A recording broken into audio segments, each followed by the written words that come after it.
हाँ जी, अस्सलाम वालेकुम। ये जो पोस्ट अपडेट आई हुई है, आज सुबह से आपको पता है एक प्रॉब्लम चल रहा है कि बहुत सारी लिस्टिंग्स वो डिस्कवरेबल नहीं है जो कि रैंक थी। और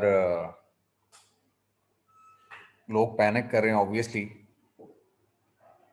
कुछ लोगों ने जो अपने एंड के ऊपर डिस्कवरेबिलिटी का इशू आया उसके ऊपर जब इन्वेस्टिगेट किया तो उन्होंने देखा कि डी इंडेक्स हो चुकी हैं बहुत सारे एसेंस। कुछ पेरेंट्स हैं, कुछ वेरिएशंस हैं, कुछ इंडिविजुअलेशंस जैसे होते हैं। हमें भी आ रहा था सुबह से प्रॉब्लम, लेकिन मैंने जैसे ही ये मुझे रिपोर्ट किया सुबह टीम ने, तो मैंने उनसे कहा कि ये it must have been some logarithmic update जो कि इतने मास लेवल के ऊपर इफेक्ट कर रही है अमेजोन में। और फिर वही हुआ शाम में, रात के टाइम इनफैक्ट फिर आगे क्लैरिटी इसके अराउंड बिल्ड हुई कि अमेजोन ने सर्च टर्म्स की रेलेवेंस को इम्प्रूव करने के लिए एक लॉगरिदमिक अपडेट रोल आउट की है और उसके मास इफेक्ट्स आ रहे हैं। फिर उन्होंने एक न्यूज़ अपडेट भी साथ लॉन्च कर दी जब लोग पैनिक करना शुरू हो गए। ये सब खुली हुई आपके पास सेलर सेंट्रल के ऊपर न्यूज़ में आपको मिल जाएगी कि ऑप्टिमाइज योर सर्च टर्म्स, और इसमें उन्होंने गाइडलाइंस दे दी हैं कुछ, और गाइडलाइंस बड़ी क्लियर हैं। क्लियर है for the trained I, for untrained I these are still not clear. तो मैंने कहा 2 मिनट का एक सेशन इसके ऊपर कर लेते हैं और आपको इमीडिएट एक्शन जो लेने की ज़रूरत है वो ज़रा डिस्कस कर लेते हैं। देखिए, अभी सबसे पहले आप जाइए और ये देखिए कि रिवर्स एसन कीजिए अपनी लिस्ट का, और देखिए कि आप किन किन कीवर्ड्स के ऊपर इंडेक्स्ड हैं। सबसे पहले ये फाइंड आउट कीजिए जाके। और क्योंकि ये रीसेंट हैपनिंग है, तो वो मोस्ट प्रोबेबली जो रिवर्स एसन होगा वो आपको शो कर रहा होगा आपकी प्रीवियस हिस्ट्री। जब लास्ट टाइम हीलियम 10 ने स्वाइप किया होगा आपके निच को, तो उस वक्त जो स्टेटस होगा इंडेक्स्ड कीवर्ड्स का वो आपको शो कर रहा होगा। तो वो पूल ऑफ कीवर्ड्स आपके पास आ जाएगा। उसमें आइडेंटिफाई कीजिए वो कीवर्ड्स जो कि रेलेवेंट नहीं हैं, और उसका एक पूल बना लीजिए। उसका पूल कैसे बना लेंगे आप, कि उन सारों को किसी भी फ्रीक्वेंसी या आप उसमें स्क्रिबल्स में डाल लें, बेशक उसमें डाल लीजिए, और यूनिक सारे जो वर्ड्स हैं, एक वर्ड क्लाउड जो है अपना वो बना लीजिए। वर्ड क्लाउड बनाने के बाद इसी तरह से अपनी लिस्टिंग का फ्रंट एंड का एक वर्ड क्लाउड बना लीजिए और अपनी लिस्टिंग के बैक एंड का वर्ड क्लाउड बना लीजिए, और फिर मैप कीजिए कि कौन से ऐसे वर्ड्स हैं जो कि आपकी लिस्टिंग और इंडेक्सिंग में दोनों में कॉमन हैं, ओवरलैप कर रहे हैं। और वो ऑब्वियसली होंगे क्योंकि आप इंडेक्स हुए हैं उनके ऊपर, तो लिस्टिंग के फ्रंट एंड पे भी होंगे, लिस्टिंग के बैक एंड के ऊपर भी होंगे। अब वो जो आप आइडेंटिफाई कर लेंगे जो इंडेक्स कीवर्ड्स हैं, जो आपको पता चल रहा होगा कि इनके ऊपर आप इंडेक्स्ड हैं, जब आप उनको आइडेंटिफाई कर लेंगे तो आपने देखना ये है कि ये जो सामने खुली हुई है आपके पास डायरेक्शंस, वो इनसे कन्फ्लिक्ट ना करता हो कहीं। आप कोई फ्रंट एंड या बैक एंड के ऊपर कोई भी वर्ड्स रिपीट ना कर रहे हो। सर्च टर्म्स के हवाले से मैं बात कर रहा हूँ, कोई भी सर्च टर्म्स रिपीट ना कर रहे हो कि फ्रंट एंड के ऊपर पड़ी हुई हो और बैक एंड सर्च टर्म्स के ऊपर भी हो, वो आपने अवॉइड करनी है। इंश्योर करें कि stay under limit, length limit of 250 characters. ये अंडर 250 करेक्टर्स है, which would essentially mean that you have to be using no more than 249 characters or bytes. 249 characters. Under 250. 249 is under 250. तो कुछ लोग वो 250 रख के भी सोच रहे होंगे कि जी बस सब ठीक हो गया. 250 is beyond the specified limit. The wording clearly states that you must stay under the length limit जो कि 250 कैरेक्टर्स है, उसके अंडर रहना है. 249 मैक्सिमम. उसके बाद नीचे आप देख रहे हैं फर्दर क्लैरिफिकेशन अमेजॉन ने दी है. Use of prohibited keywords in your search terms may result in essence suppression. उन्होंने ये कहा है एसेंस सप्रेशन क्या होता है? एसेंस सप्रेशन होता है सस्पेंशन अवेटिंग सेलर एक्शन. कि एल्गोरिथम आइडेंटिफाई करता है कि कोई चीज अगेंस्ट टर्म्स ऑफ सर्विस है और एसन को सप्रेस कर देता है, सस्पेंड कर देता है until the seller takes the action to remove all those against the term of service words or terms, और जो भी चीज वो यूज कर रहा हो या वायलेट कर रहा हो, जहां से जब तक वो खत्म नहीं करते वो करता वायलेशन, उस वक्त तक एसेंस सप्रेस्ड रहता है. एसेंस सप्रेशन इस वजह से हमारे लिए इजी टू फिक्स होती है कि अगर आप वो against the terms of service जो काम आप कर रहे हैं, जो वायलेशन आप कर रहे हैं, अगर उसको रिमूव कर देते हैं तो एसेंस खुद ब खुद रिवाइव कर जाता है ऑटोमेटिकली. आपको सेलर सपोर्ट की जरूरत नहीं, आपको प्लान ऑफ एक्शन की जरूरत नहीं. आप रिफ्रेश करते हैं थोड़ी देर के बाद फ्लैट फाइल से या फ्रंट एंड से, और वो एसेंस दोबारा वापस पॉपअप कर जाता है सर्च रिजल्ट्स में. अब उसमें कह रहे हैं कि ना तो आप अपना ब्रांड नेम यूज कीजिए और ना ही कंपैटर्स के ब्रांड नेम को यूज कीजिए. ये कंपैटर्स भी हो जाते हैं और जिनके साथ आपकी कंपैटिबिलिटी हो सकती है, जिन प्रोडक्ट्स के साथ आपने उनके अगर ब्रांड नेम को यूज किया हुआ है तो उसको भी रिमूव कर दीजिए. Temporary statement such as new और on sale now. Temporary statements की तो पहले दिन से अमेजोन कहता है टर्म्स ऑफ सर्विस में, उनको दोबारा आपको याद करा रहा है कि इस तरह की कोई चीज यूज मत कीजिए. Subjective claim such as best, cheapest, amazing, gift, जो जेनेरिक टर्म्स लोग यूज करते हैं और जो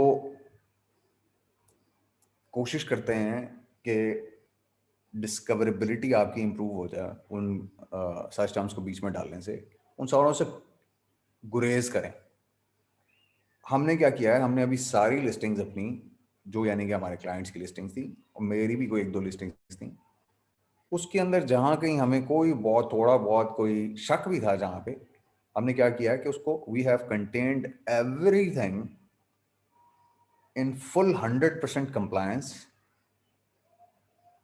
of Amazon terms of service.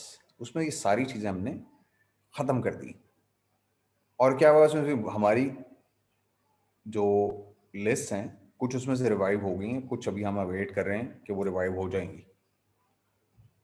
तो इंश्योर कीजिए कि आप इस किस्म के वर्ड्स यूज ना करें. प्रोफैनिटी और अब्यूजिव टर्म्स, कुछ लोग ये भी यूज करते हैं ऑब्वियसली प्रोफैनिटी, तो उससे भी अवॉइड कीजिए. और एसेंस को भी मत डालिए, क्योंकि लोग क्या करते हैं डिस्कवरेबल होने के लिए कंपटीशन के एसेंस पीछे डाल देते हैं. ये भी पिछले दिनों हैक आया था और ये बड़ा सर्कुलेट कर रहा था और लोग इसको बड़ा बढ़ चढ़ के वो कर रहे थे कि अगर आपने एसेंस के ऊपर अपनी कन्वर्जन बेहतर करनी है तो essence back and search terms में डाल दीजिए कंपैटर के, जिनको आप टारगेट करते हैं, विच इज रॉन्ग. जैसे आप ब्रांड नेम यूज नहीं कर सकते, आप किसी का एसेंस भी यूज नहीं कर सकते, तो उसके साथ भी यही होना चाहिए था और अमेजोन ने वही किया है. अगर आप इसको देखें एक बड़े पर्सपेक्टिव में, तो इसका मैसेज क्या है? ये जो स्क्रीन के ऊपर इस वक्त आपके एक अनाउंसमेंट, एक न्यूज खुली हुई है, इसका मैसेज क्या है? What is it telling you? ये बता रहा है कि अमेजोन, जो हम पहले दिन से कहते आए हैं, relevancy is one true king on Amazon. Amazon is working very very hard to keep all products and listings relevant to customers. उनकी जो इंटेंट है, कस्टमर्स की सर्च इंटेंट है, उनसे रेलेवेंट रखने पे मुज़िर है अमेज़ॉन। वो चाहता है कि आप कोई ऐसी चीज़ जो मिसलीडिंग हो, कंफ्यूजिंग हो कस्टमर के लिए, जिसकी वजह से कस्टमर बाउंस करे या उसको एग्जैक्ट वो रिजल्ट ना मिले जिसके लिए वो सर्च कर रहा है जिस सर्च टर्म के लिए, और कोई इररेलेवेंट रिजल्ट उसको शो हो रिजल्ट्स में, उसको किल करना चाहता है अमेज़ॉन। अमेज़ॉन बेसिकली इंप्रूव कर रहा है कस्टमर एक्सपीरियंस को, अमेज़ॉन के ऊपर सर्च एक्सपीरियंस को इंप्रूव कर रहा है। कस्टमर ऑब्सेस्ड है Amazon. This is very very clear to each and every one of you कि अमेज़ॉन की सबसे बड़ी ऑब्सेशन उसका कस्टमर है। और जब आपको इररेलेवेंट या मिसगाइडिंग या टेम्परेरी स्टेटमेंट्स या सब्जेक्टिव क्लेम्स वगैरह ऐड करते हैं, तो अल्टीमेटली वो रेलेवेंसी, प्योर रेलेवेंसी जो अमेज़ॉन अचीव करना चाहता है कस्टमर सर्च इंटेंट के साथ, वो अचीवेबल नहीं होती, क्योंकि लॉगरिदम उन रिजल्ट्स को इंक्लूड कर देता है सर्च रिजल्ट्स में। और कस्टमर क्या करता है, उसका यूजर एक्सपीरियंस उससे क्या होता है जी, हर्ट होता है। तो अमेज़ॉन कहता है मैं कस्टमर ऑब्सेस्ड हूं, कस्टमर एक्सपीरियंस को टॉप ऑफ द नॉच बनाना चाहता हूं। और जब आप ये काम करेंगे तो यूजर एक्सपीरियंस के एंटी काम कर रहे होंगे अमेज़ॉन के, जिसको वो बिल्ड करना चाहता है अपने प्लेटफॉर्म के ऊपर। तो अल्टीमेटली क्या होगा, अब उसने बड़े क्लियर मैसेज में आपको दे दिया है कि जी optimise your search terms. Search terms आपकी रेलेवेंसी को प्रूव करने का एक तरीका है। फ्रंट एंड से आपने पिछले दिनों से देखा होगा कि फ्रंट एंड से जैसे ही आप कोई ऐसा क्लेम ऐड करते थे जो सब्जेक्टिव क्लेम होता था, या कोई टेम्परेरी स्टेटमेंट्स होती थी, तो अमेज़ॉन उसको फ्लैग कर लेता था फौरन। रिसेंटली आप पिछले मंथ्स में चले जाएं 5-6 महीने में, तो ये जो आज हो रहा है, this was foreseen a long time back कि ये सब होगा, क्योंकि relevancy is one true king on Amazon, because relevancy improves the user experience on Amazon।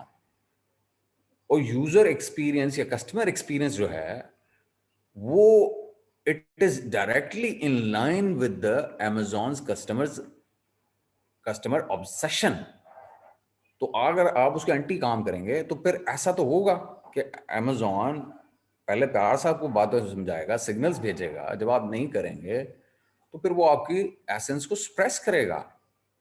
और फिर उसके बाद अब उन्होंने एक ब्लैंकेट डायरेक्शन भी दे दी है जो कि काफी क्लियर है कि भाई सर्च टर्म्स के ऊपर हमने लॉगरिदमिक अपडेट एक दी है, और सर्च टर्म्स को ही आपने ऑप्टिमाइज करना है। किस लिए? रेलेवेंसी के लिए। और रेलेवेंसी क्यों जरूरी है? ताकि कस्टमर एक्सपीरियंस बेहतर हो। कस्टमर एक्सपीरियंस बेहतर होगा तो उनका जो कस्टमर ऑब्सेशन का जो ऑब्जेक्टिव है उसको वो अचीव करने में आसानी होगी।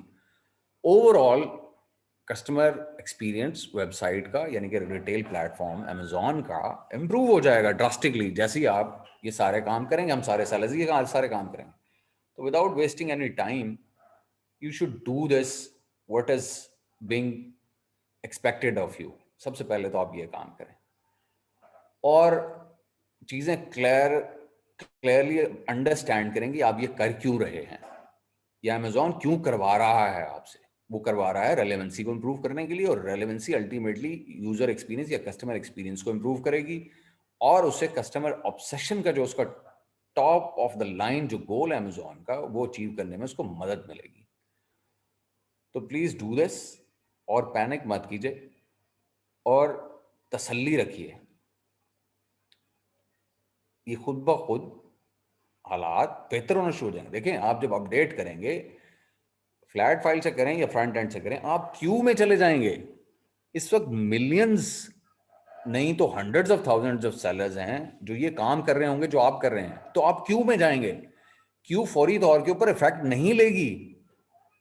आपकी बारी जब आएगी, जो आपकी टर्न आएगी, तभी आपकी लिस्टिंग पे वो अपडेट होगी प्रॉपर्ली इनकॉर्पोरेट। और जब बोर्ड दोबारा उसको क्रॉल करेगा तो वो आपकी सप्रेशन खत्म कर देगा अगर आप इन कंप्लायंस होंगे तो। आई होप कि ये सारी चीजें अब आपको क्लियर हो गई होंगी। क्वेश्चन है तो ग्रुप के ऊपर मैं ऑनलाइन हूँ, वहां मेरे से कर लीजिए। Thank you very much everyone.